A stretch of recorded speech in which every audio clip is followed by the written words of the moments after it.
कृष्ण भगवान की जय। अथ पौष शुक्ला पुत्रदा एकादशी। आज के एकादशी का नाम पुत्रदा है। और आज जो है जिसके घर में अगर पैसे के रुकावट होता है, मतलब पैसे वगैरह नहीं आता है लेकिन वो चला जाता है तुरंत, वो क्या करे कि पीपल में मीठा पान चढ़ा दे। आज के दिन पुत्रदा एकादशी के दिन पीपल में मीठा पान चढ़ाए और अपना मन्नत माने तो उसका। दूसरा उपाय यह है जिसके घर में संतान की उत्पत्ति नहीं होती है या बीमारी है तो उसको तिल गुड़ और तिल गुड़ ये दान करना है आज के दिन। उसके घर की बीमारी चली जाती है। और आज के दिन जिसके घर में कौन से तिले काले लक्ष्मी पैसे नहीं होता है, चाहे कोई उधार लेकर के नहीं देता है, ऐसे ऐसे होता है, तो विष्णु भगवान के यहाँ केसर चढ़ाए और अपना मन्नत मान ले आज के दिन, तो वो पूरा करते हैं आज के दिन। तो अब आगे पुत्रदा एकादशी की कहानी कह रहा हूँ। आज गुलाब चढ़ाएगी केस पुत्रदा एकादशी पंडित जी फिर से युधिष्ठिर ने पुनः पुरुषोत्तम के चरणों में प्रणाम किया और कहा कि हे भगवान, आपने सफला एकादशी का महात्म बताकर बड़ी कृपा किया। अब कृपया यह बताए कि पौष महीना के शुक्ल पक्ष की एकादशी का क्या नाम है, इसकी विधि क्या है और इसमें कौन सा देवता की पूजा की जाती है। मधुसूदन ने उत्तर दिया। कृष्ण भगवान ने कहा, हे धर्मराज, इस एकादशी का नाम पुत्रदा एकादशी है। इस दिन श्रीमन्नारायण की पूजा की जाती है। इस मनोकामना पूरक पुत्रदा एकादशी व्रत के समान अन्य व्रत कोई नहीं है। यह व्रत यत्न पूर्वक धारण करना चाहिए। इसके पुण्य से व्रती व्यक्ति विद्वान और लक्ष्मीमान होता है। हे राजन, इस संबंध में जो कथा लोक में प्रचलित है वह मैं कहता हूँ। सुकेतु मान नामक एक राजा भद्रावती नामक नगरी में राज्य करता था।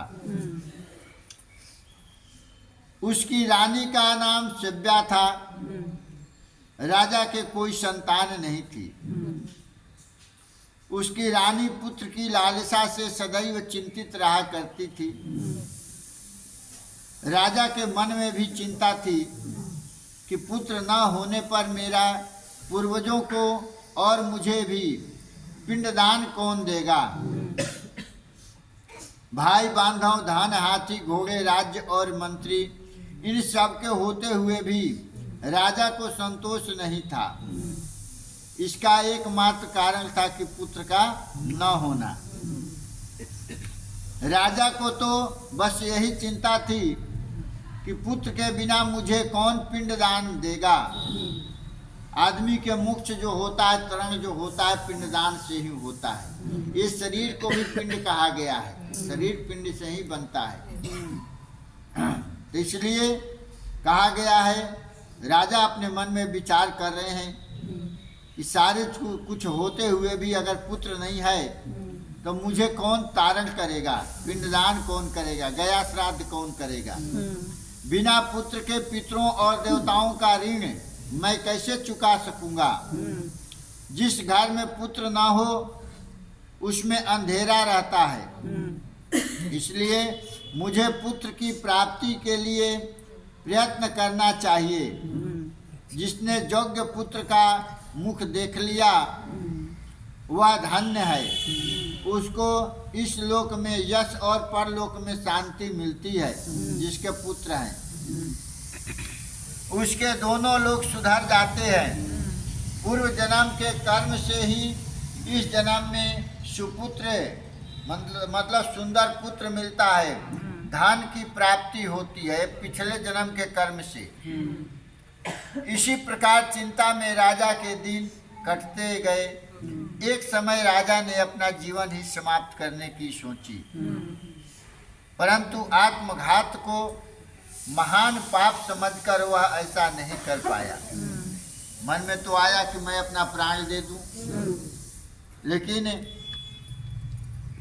जीवन बड़े मुश्किल से मिलता है और आत्मघात बहुत बड़ा पाप कहा गया है, जो अपने से मरता है।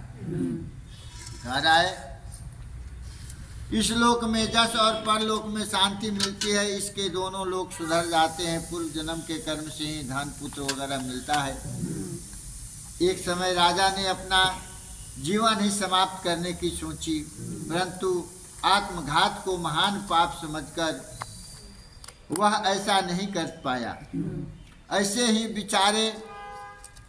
विचारों में डूबकर राजा एक दिन घोड़े पर चढ़कर वन को चला गया। सोचते सोचते विचार करते हुए घोड़े पर चढ़कर के जंगल में गया। वहाँ पक्षियों और वृक्षों को देखने लगा। उसने देखा वन में मृग, व्याघ्र, सुअर, सिंह, बंदर, सर्प आदि सब है। हाथी अपने बच्चों और हथिनियों के बीच में है। वन के दृश्यों को देखकर राजा का दुख और बढ़ गया। वह सोचने लगा कि वह पुत्रहीन क्यों है। इसी सोच में 2 पहर बीत गया।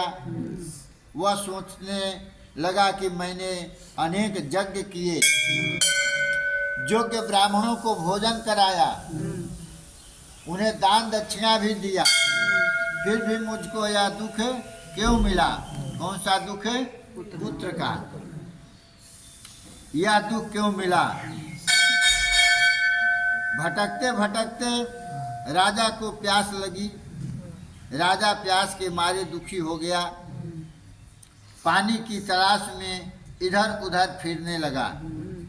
थोड़ी दूर पर राजा ने एक सरोवर देखा। उस सरोवर में कमल खिल रहे थे तथा सारस, हंस आदि उसमें विहार कर रहे थे। उस सरोवर के चारों ओर मुनियों के आश्रम था।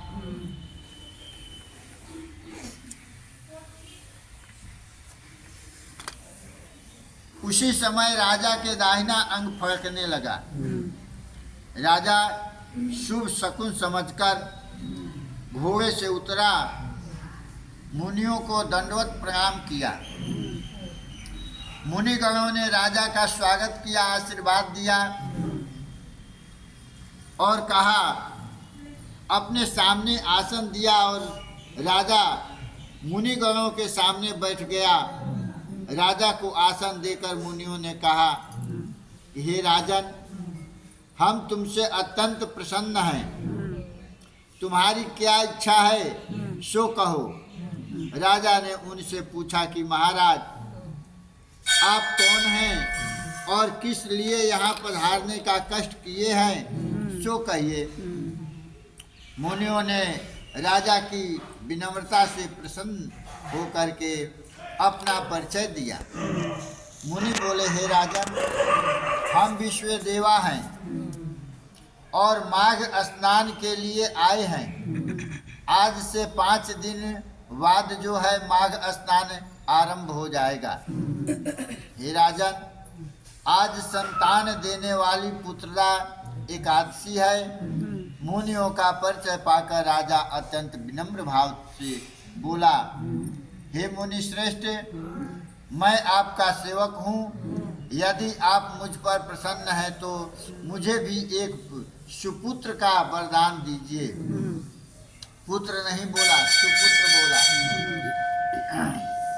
मुनि बोले कि हे राजन, आज पुत्रदा एकादशी है। आप आज विधि पूर्वक इस पुत्रदा एकादशी का व्रत करें और भगवान विष्णु का आराधना करें। भगवान की कृपा से अवश्य ही आपको पुत्र की प्राप्ति होगी। मुनिराज कहने लगे, हे धर्मराज, मुनि के वचनों के अनुसार राजा ने उस दिन एकादशी का व्रत किया। और द्वादशी को उसका पारण किया।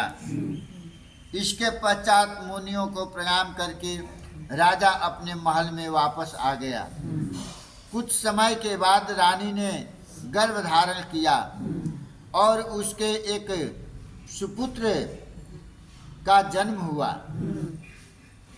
वह राजकुमार अत्यंत शूरवीर, विनम्र, यशस्वी तथा प्रजापालक हुआ। भगवान श्री कृष्ण बोले, हे राजन, पुत्र की प्राप्ति के लिए पुत्रदा एकादशी के समान अन्य कोई व्रत नहीं है। पुत्र कामना करने वालों को पुत्रदा एकादशी का व्रत अवश्य करना चाहिए। भगवान बोले, हे युधिष्ठिर, जो व्यक्ति इस पुत्रदा एकादशी के महात्म को पढ़ता, सुनता तथा विधि पूर्वक व्रत करता है, उसे कुल दीपक पुत्र की प्राप्ति होती है। श्रीमन नारायण की कृपा से वह मोक्ष का अधिकारी बनता है। पुत्र होना तो सामान्य बात है, पुत्र तो सभी को होता है, लेकिन कुल दीपक पुत्र होना मुश्किल होता है। दीपक का मतलब उजाला करने वाला, अंधेरे को दूर करने वाला, और कुल दीपक का मतलब हमारे कुल को आगे बढ़ाए, अंधेरे से उजाला के तरफ ले जाए, मतलब विकार से अच्छे के तरफ ले जाए, उसको कुल दीपक पुत्र कहते हैं। इसके लिए त्यागी तपस्वी जन को आशीष और ईश्वर भक्ति की सहायक होती है। अगर ऐसा आदमी मन में सोचता है कि हमारे अच्छे पुत्र हो, तो अगर सन्यासी कोई मिल जाता है, उनका आशीर्वाद मिल जाता है, भगवान के ब्राह्मण का आशीर्वाद मिल जाता है, भगवान के सेवक का आशीर्वाद मिल जाता है, तो उसके मनोकामना पूर्ण होता है। पुत्रदा एकादशी की कथा सुयोग्य पुत्र की प्राप्ति के लिए तप और ईश्वर के प्राप्ति प्रेम की ओर संकेत करती है। बोलो वृंदावन बिहारी बिहारी लाल की जय।